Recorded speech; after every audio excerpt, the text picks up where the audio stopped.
हे दोस्तों, मैं यशवंत इस एआई हब चैनल में आपका बहुत बहुत स्वागत करता हूं। दोस्तों, आज हम यहां पर स्टार्ट करने वाले हैं ऑब्जेक्ट ओरिएंटेड प्रोग्रामिंग को आर लैंग्वेज के साथ। और दोस्तों, आज हम जो है इनको कवर करेंगे। और दोस्तों, यहां पर ये जो ट्यूटोरियल रहेगा ये पार्ट वाइज मैंने डिवाइड किया। और दोस्तों, यहां पर हम जो है वो सारे चैप्टर्स को कवर करेंगे वन बाय वन। अभी हम डिस्कस करेंगे पहले चैप्टर के अंदर जो टॉपिक्स प्रेजेंट हैं उनको, उसके बाद फर्दर जो चैप्टर्स हैं उनके ट्यूटोरियल्स भी जो हैं वो आपके पास आते रहेंगे।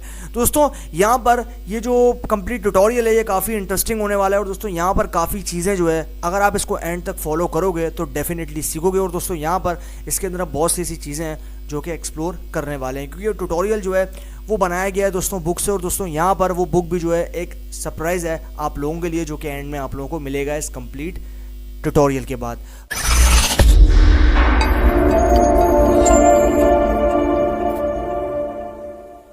दोस्तों, यहां पर आप देखो ऑब्जेक्ट ओरिएंटेड प्रोग्रामिंग आर, यानी कि आर प्रोग्रामिंग के अंदर हम पढ़ेंगे ऑब्जेक्ट ओरिएंटेड प्रोग्रामिंग के कॉन्सेप्ट्स को। और अभी हम सीखेंगे थ्योरेटिकल कॉन्सेप्ट। जब प्रैक्टिकल इंप्लीमेंटेशन की बारी आएगी तो हम उसकी तरफ भी चले जाएंगे। तो दोस्तों, अभी जो है हम बिना टाइम को वेस्ट किए करते हैं अपने इस कमाल के ट्यूटोरियल को स्टार्ट। दोस्तों, यहाँ पर इस ट्यूटोरियल के पहले पार्ट को अभी जो है हम स्टार्ट करेंगे एंड देन पार्ट वाइज आपके पास जो है ये ट्यूटोरियल आता रहेगा। दोस्तों, यहाँ पर आप देखो ऑफरिंग्स, सबसे पहले ऑफरिंग्स या फिर एजेंडा की बात कर लेते हैं। तो यहाँ पर आप देखो जो हमारे पास एक कंप्लीट मेन चैप्टर है, वो चैप्टर का नाम है क्लासेस एंड जेनेरिक फंक्शंस। ये जो है ये चैप्टर है हमारा, और चैप्टर के अंदर सब टॉपिक्स हैं उनको हम यहाँ पर डिस्कस करेंगे। तो यहाँ पर आप देखो generic functions, classes, polymorphism in action, designing interfaces, the usefulness of polymorphism and algorithmic programming, sorting list, general comments on flexible implementations of algorithms।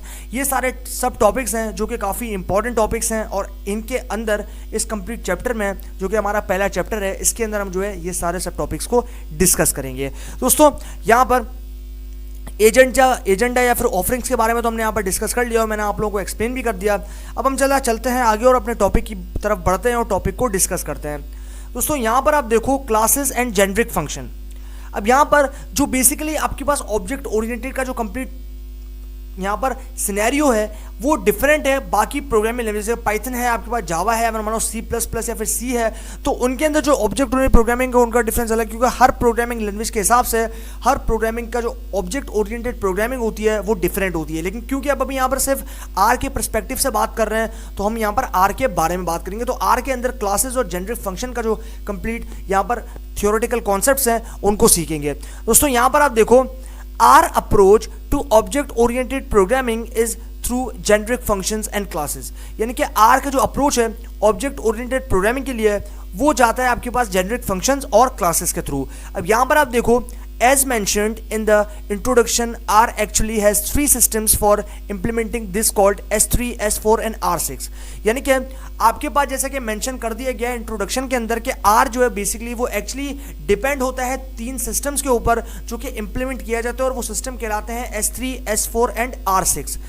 In this chapter we will only describe the S3 system, which is the simplest of the 3, but I will return to the other 2 systems in later। लेकिन इस chapter के अंदर जो है हम यहाँ पर describe करेंगे सिर्फ एक सिस्टम को जो कि S3 सिस्टम है, लेकिन जो कि और काफ़ी सिंपल भी है। लेकिन हम बाद में बाकी 2 चैप्टर के जो सिस्टम्स है बेसिकली उसके ऊपर भी जाएंगे। तो ये हमने यहाँ पर एक सिंपल सी जो है यहाँ पर एक कॉन्सेप्ट हो गया आपके लिए, या फिर मान लो एक इंट्रोडक्शन हो गया आपके लिए कि आर के अंदर क्लासेस और जेनेरिक फंक्शन का क्या काम होता है। अब आप आ जाते हैं भाई जेनेरिक फंक्शन पे। The term generic function refers to function that can be used on more than one data type.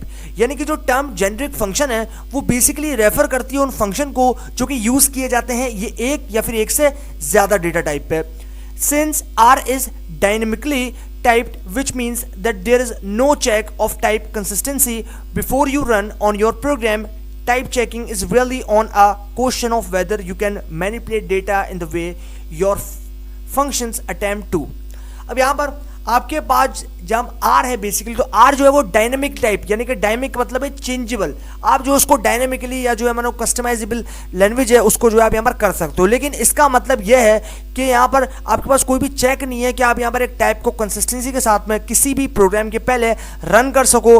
लेकिन यहाँ पर जो टाइप चेकिंग है बेसिकली वो यहाँ पर रियली जो है वो डिपेंड करती है, क्वेश्चन है बेसिकली कि भाई आप जो है यहाँ पर डेटा को मैनिपुलेट करते हो एक तरीके से, फिर एक फंक्शन के थ्रू जो कि आपके पास अटेम्प्ट है। उसके बाद आता है this is also called duck typing from the phrase if it walks like a duck. अब यहां पर इसको जो है और तरीके से ये भी कहा जाता है कि ये एक डक टाइपिंग है बेसिकली, और जो फ्रेज है वो आपके पास जैसे कि आप जानते हो कि भाई डक किस तरीके से जो है वॉक करती है, तो ये भी इसी तरीके से जो है वॉक करता है। If you can do the operations you want to do on a data object then it has the right type. अब यहां पर अगर आपके पास यानी कि अगर आप जो है वो यहाँ पर करते हो कुछ ऑपरेशंस को परफॉर्म, या फिर आप चाहते हो कि कुछ ऑपरेशन जो है डेटा ऑब्जेक्ट को लेकर आप कुछ परफॉर्म करना चाहते हो, तो यहाँ पर then it has the right type. तो यहाँ पर जो है ये काफी अच्छी टाइप है। Where generic function come into play is when you want to do the same semantic operations on objects of different types. अब यहाँ पर जहाँ पर हमारे पास जो जेनेरिक फंक्शंस हैं वो आते हैं निकल के, और यहाँ पर अगर हम चाहें कि भाई हम यहाँ पर इसके साथ सिमेंटिक ऑपरेशंस ऑब्जेक्ट्स के ऊपर डिफरेंट टाइप से करना चाहते हैं, but where the implementation of how that operation is done depends on the concrete types. लेकिन आपके पास जो इम्प्लीमेंटेशन स्ट्रेटजी होती है ऑपरेशंस को इम्प्लीमेंट करने की, वो डिपेंड करती है आपके पास कॉन्क्रीट टाइप के ऊपर। Generic functions are functions that work differently on different type of objects, they are therefore also known as polymorphic function। अब यहाँ पर जो जेनेरिक फंक्शन होते हैं बेसिकली वो फंक्शन होते हैं जो कि काम करते हैं डिफरेंट तरीके से और डिफरेंट टाइप के जो ऑब्जेक्ट्स होते हैं उनके ऊपर। They are therefore also known as polymorphic function, और ये जो है इसके साथ साथ polymorphic function भी कहलाते हैं। तो ये भाई हमारे पास यहाँ पर एक कॉन्सेप्ट हो गया जेनेरिक फंक्शन का। और दोस्तों यहाँ पर एक बेसिक तरीके से आप इसको समझ लो कि यहाँ पर हमने क्या सीखा है, यानी कि अभी जो है हम यहाँ पर फर्दर इस चैप्टर में एक्सप्लोर करने वाले हैं। लेकिन अभी आप यूँ समझो कि ये एक जेनेरिक फंक्शन का इंट्रोडक्शन था। जब हम आगे प्रैक्टिकल इंप्लीमेंटेशन की तरफ जब जाएंगे तब आप लोगों के जो सारे मन में बसने वाले डाउट्स हैं वो भी सारे क्लियर हो जाएंगे। बस अभी के लिए आप सिर्फ बेसिक तौर पर ये समझो कि जेनेरिक फंक्शन जो मैंने आपको अभी एक्सप्लेन किया है वो क्या होता है। उसके बाद आते हैं यहाँ पर to take this down from the abstract discussion to something more concrete, let us consider an abstract data type, say a stack। अब यहाँ पर अगर हम लेते हैं भाई कुछ एब्स्ट्रैक्ट डिस्कशन को, यानी कि हम जो है कुछ एक लंबी बात करते हैं, फिर एक एब्स्ट्रैक्शन का मतलब है लंबी बात करना, लंबा डिस्कशन करना। To something more concrete let us consider an abstract data type से स्टैक। अब यहाँ पर हम कंसीडर करेंगे एक एब्स्ट्रैक्ट डेटा टाइप को, और जो कि हम कहेंगे कि एक स्टैक है। अ stack is defined by the operation we can do on it such as the following। अब जो स्टैक होता है बेसिकली उसको हम कुछ इस तरीके से डिफाइन कर सकते हैं कि वो जो है कुछ ऑपरेशंस करता है और यहाँ पर उनके अंतर करता है, जो कि आप यहाँ पर पॉइंट्स देख पा रहे हो। अब यहाँ पर आप देखो हमारे पास 3 सब पॉइंट्स दे दिए गए हैं, get the top element, pop the first element of a stack और push a new element to the top of the stack. तीनों को डिस्कस कर लेते हैं। सबसे पहले आता है गेट द टॉप एलिमेंट, यानी कि ये क्या करेगा, ये लेगा टॉप वाले एलिमेंट को। उसके बाद सेकंड पॉइंट है pop the first element of a stack. उसके बाद है कि भाई हम जो है पॉप आउट का मतलब है हमें निकालना है, इनके फर्स्ट एलिमेंट के अंदर जो स्टैक है उसको निकालना।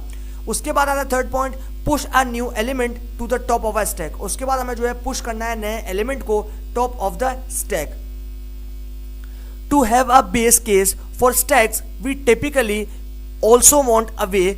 अब यहाँ पर अगर हमारे पास एक बेस केस है स्टैक के लिए, तो यहाँ पर टिपिकली हम ये चाहते हैं कि भाई एक तरीका हो जिससे हम उसको क्लियर कर सके। अब यहाँ पर आप देखो क्रिएट एन एम्प्टी स्टैक और check if a stack is empty. अब यहाँ पर हम क्रिएट करेंगे सबसे पहले तो एक एम्प्टी स्टैक को, उसके बाद हम चेक करेंगे कि क्या स्टैक वाकई एम्प्टी है या फिर खाली है। These 5 operations define what a stack is but we can implement a stack in many different ways। अब ये जो आपके पास 5 ऑपरेशंस थे ये डिफाइन करते हैं हमारे पास के स्टैक जो है वो क्या है, और यहाँ पर but we can implement a stack in many different ways, लेकिन हम जो है वो यहाँ पर इम्प्लीमेंट कर सकते हैं हमारे पास स्टैक को कई अलग अलग तरीकों से। अब यहाँ पर आप देखो defining a stack by the operation that we can do on stacks make it an abstract data type. अब यहाँ पर अगर हम डिफाइन करते हैं स्टैक को बाय द ऑपरेशंस, तो यहाँ पर हम कुछ ये कह सकते हैं कि भाई हम जो है यहाँ पर ये काम करेंगे, स्टैक्स जो है उनको बनाएंगे एक एब्स्ट्रैक्ट डेटा, यानी कि एक लंबी बात करेंगे उस डेटा टाइप के ऊपर। To implement a stack we need a concrete implementation. अब यहाँ पर अगर हम इम्प्लीमेंट करते हैं स्टैक को तो हमें चाहिए एक कंक्रीट इम्प्लीमेंटेशन। तो ये भाई हमारे पास यहाँ पर थियोरेटिकल कॉन्सेप्ट जो है वो हो गए जेनरिक फंक्शन के, और यहाँ पर हमारे पास क्लासेस के। तो अभी हमें फर्दर चीज़ों को भी देखना है, अभी फर्दर चीज़ों पर प्रैक्टिकल इंप्लीमेंटेशन भी करनी है। बस अभी के लिए मैंने आपको जैसा कहा ना कि अभी आप सिर्फ यूँ समझ लो कि आपके पास एक बेसिक लेवल था जो कि आप यहाँ पर अभी कदम रखा है आपने। जब फर्दर हम जाएंगे तो और फर्दर चीज़ें बहुत सारी हैं, उनको भी पढ़ेंगे, उनको भी मैं आपको जो है वो एक्सप्लेन करूँगा। तो अभी के लिए थियोरेटिकल कॉन्सेप्ट हमारे पास जो है यहाँ पर हो चुके हैं कंप्लीट। बाकी हम सीखते हैं इसके पार्ट 2 में और जो है आने वाले पार्ट 3 एंड पार्ट 4 के ट्यूटोरियल्स में। तो बस अभी के लिए आप सिर्फ इतना समझ लो कि हमने जो है यहाँ पर जेनरिक फंक्शन को समझा और कुछ उसकी बेसिक ओवरव्यू को समझ लिया। तो फाइनली यार इसी बात के साथ हमारा जो सेशन है वो यहाँ पर हो चुका है एंड। बाकी सीखते हैं आगे आने वाले ऑब्जेक्ट ओरिएंटेड के पार्ट 2 में और उसको और फर्दर एक्सप्लोर करते हैं। तो तब तक के लिए गुड बाय।